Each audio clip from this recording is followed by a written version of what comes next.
Imagine being erased from existence not through death, but through paperwork. In 2018, Ri Seong-hee's birthplace, her home, her entire life in Hamhung were deleted from official records and rewritten as Pyongyang. Her crime? Her sister married into North Korea's elite. Today you'll hear how one woman chose freedom over family and why. Even at the peak of power, North Korean families can simply disappear. This is a story about the price of survival in the world's most controlled society. If these stories matter to you, please subscribe and hit the notification bell. Your support helps us bring these untold stories to light. Together, we can be a voice for those who cannot speak. It all started in the spring of 2016 in my parents' courtyard in Hamhung. My name is Ri Seong-hee. I'm 45 years old. Right now, I live in South Korea. The story I'm about to tell you is about my younger sister, Seong-hee, or more precisely, what happened to our family after she got married.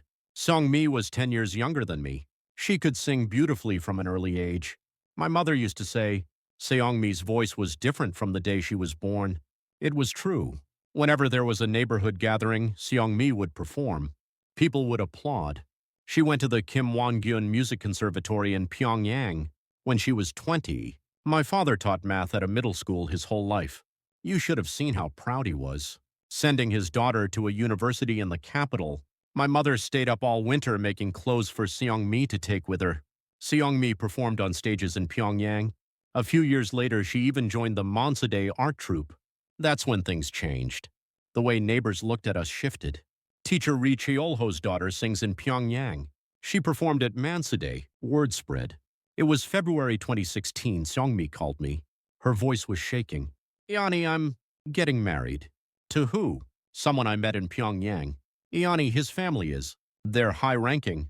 I didn't understand what high-ranking meant back then. Not how high. April 1st. The wedding date was set. My parents traveled to Pyongyang. I stayed home in Hamhung. I'd retired from the art troupe and was managing costumes at the time. The night before the wedding, around 10 o'clock, someone knocked on our gate. Who visits this late? I went out. A black sedan sat at the entrance to our alley. 3 men stood at the gate. Ri Seong-hee? Yes? We're from the State Security Department. We need to talk. My legs went weak. The State Security Department, it's like North Korea's intelligence agency. When they show up, it's never good. Your sister Ri Seong-hee is getting married tomorrow? Yes. Do you know what kind of family the groom comes from? I'm not sure. They came inside. They looked around the room, searched through our bookshelf, opened drawers. I couldn't say a word. Ri Seong-hee, you need to be careful from now on. Your sister is marrying into no ordinary family. Your entire family is now under management. Understood? Under management. I didn't know what that meant. I just thought my sister's marrying well, so we need to be mindful. But that night after they left, I couldn't sleep. My heart was pounding. Something felt wrong. The next morning, my mother called. Her voice was breaking. Seong-hee, there are so many people at the wedding venue. They told us to sit in the corner. Why? The groom's family said people from the provinces, like us, shouldn't be up front. My throat tightened. What had my parents done wrong? They'd lived honest lives. And now they had to sit in a corner at their own daughter's wedding. That evening, my parents came home.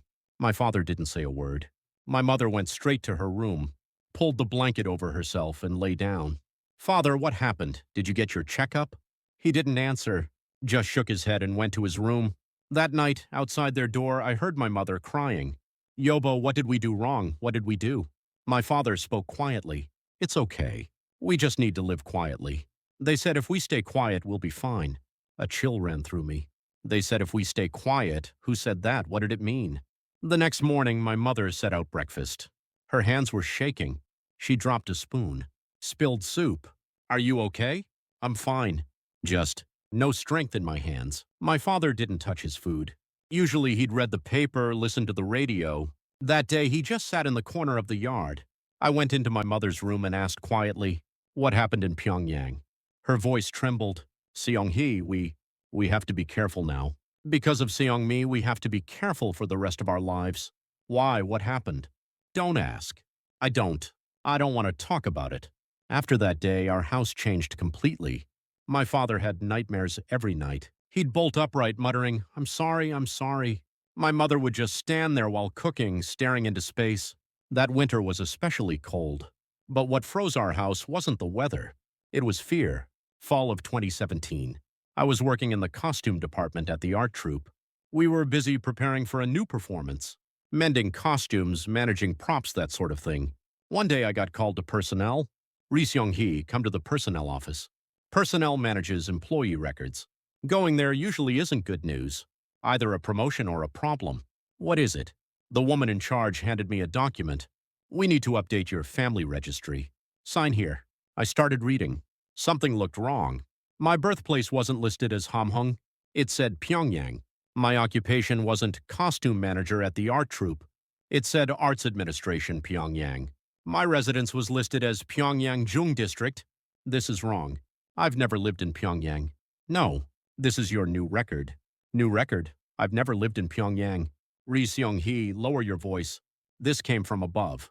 Just sign. I stared at her. She looked away. She knew. She knew this was a lie. What happens if I don't sign? Then you'll have problems. My hand shook, but I signed. I knew refusing would make things worse. Walking home, a thought struck me. They're erasing my past. I was born in Hamhung, raised in Hamhung, but on paper I'm from Pyongyang now. Why? Why falsify my records? The answer was clear.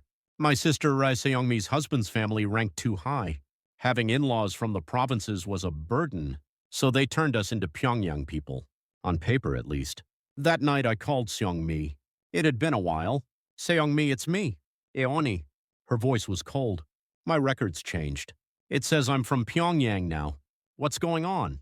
Silence. Long silence. Eoni, just... It's better this way. What? You wouldn't understand. I didn't at first either. But here, that's how it has to be. Where is here? Eoni, I can't talk now. I have to go. Click. I couldn't sleep that night. My sister had changed. Or maybe the environment changed her. A month later, another notice arrived. Survey foreign relatives. We don't have foreign relatives. Our grandfather's generation has been in Hamgyong province for generations. So why this survey? I wrote none and submitted it.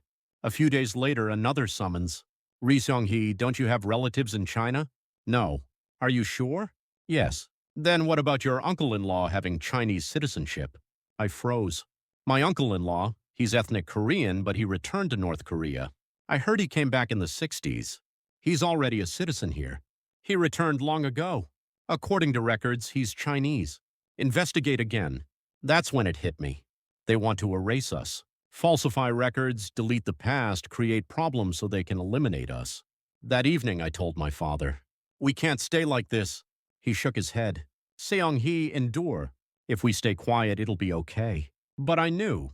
Staying quiet wouldn't make it okay. February 2018. Winter was ending. Hamhung was still cold, but the days were getting longer. That morning, the phone rang. Seong-hee, this is the party organization department. Yes? Starting today, suspend all outside activities. What? Don't go to work at the art troupe. Stay home and wait. This is a protective measure. Protective measure.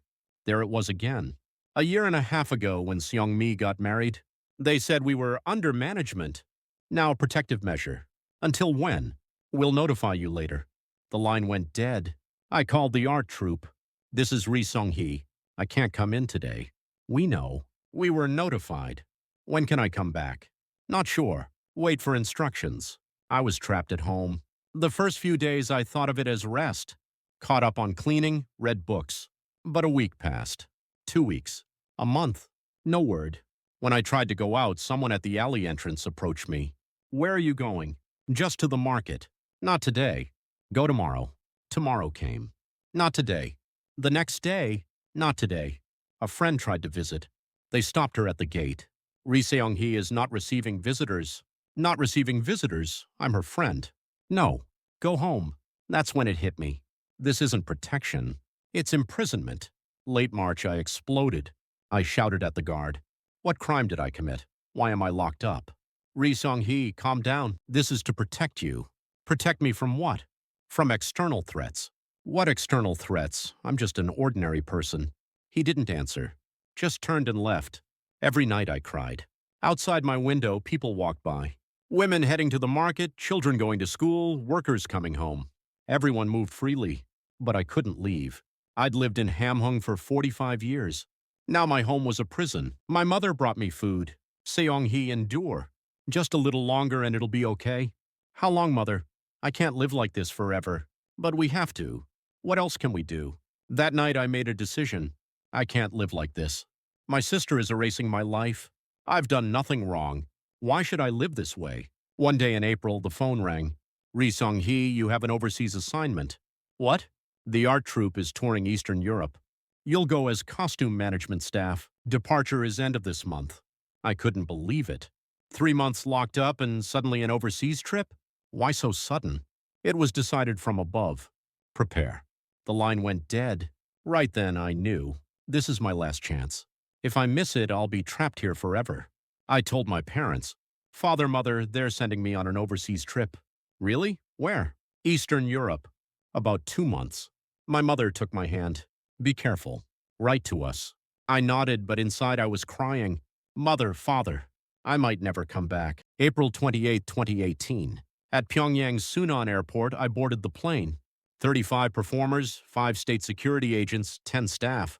50 total. I was costume management. The plane took off. Through the window, Pyongyang grew smaller. The Taedong River. The Yuche Tower. Then clouds. A thought struck me. This is the last time. I'm not going back. We arrived in Bucharest, Romania, 30 hours later via Beijing. Jet lag left my head foggy. A city I'd never seen. People I'd never met. A language I'd never heard. The troupe stayed in a hotel. 3 to a room. I shared with 2 other staff. Even at night, we watched each other.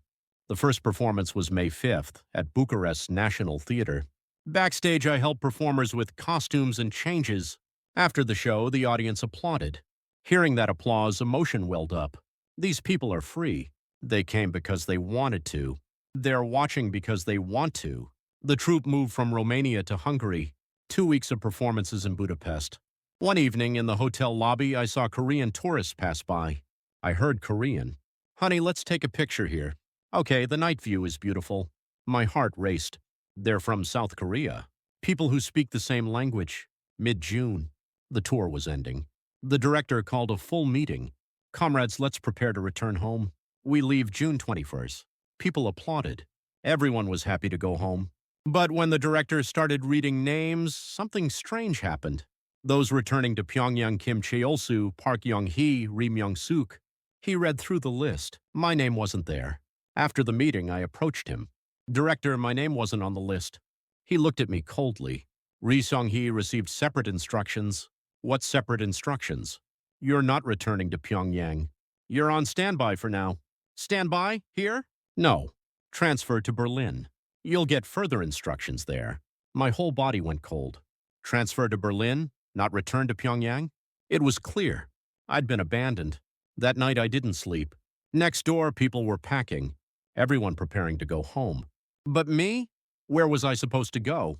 The answer was obvious. Going back meant a political prison camp. So they were abandoning me overseas. To my sister, Ri Seong-mee's husband's family, I was a burden. So they decided to erase me. Not kill me, just abandon me abroad. June 19th, early morning. I made my decision. I'll run. If I'm going to be abandoned anyway, I'll choose where I go. I left my hotel room. The hallway was quiet. It was 4 a.m. I took the elevator to the lobby, headed for the main entrance. A guard stood there. Where are you going? The bathroom. There's a bathroom in the hotel.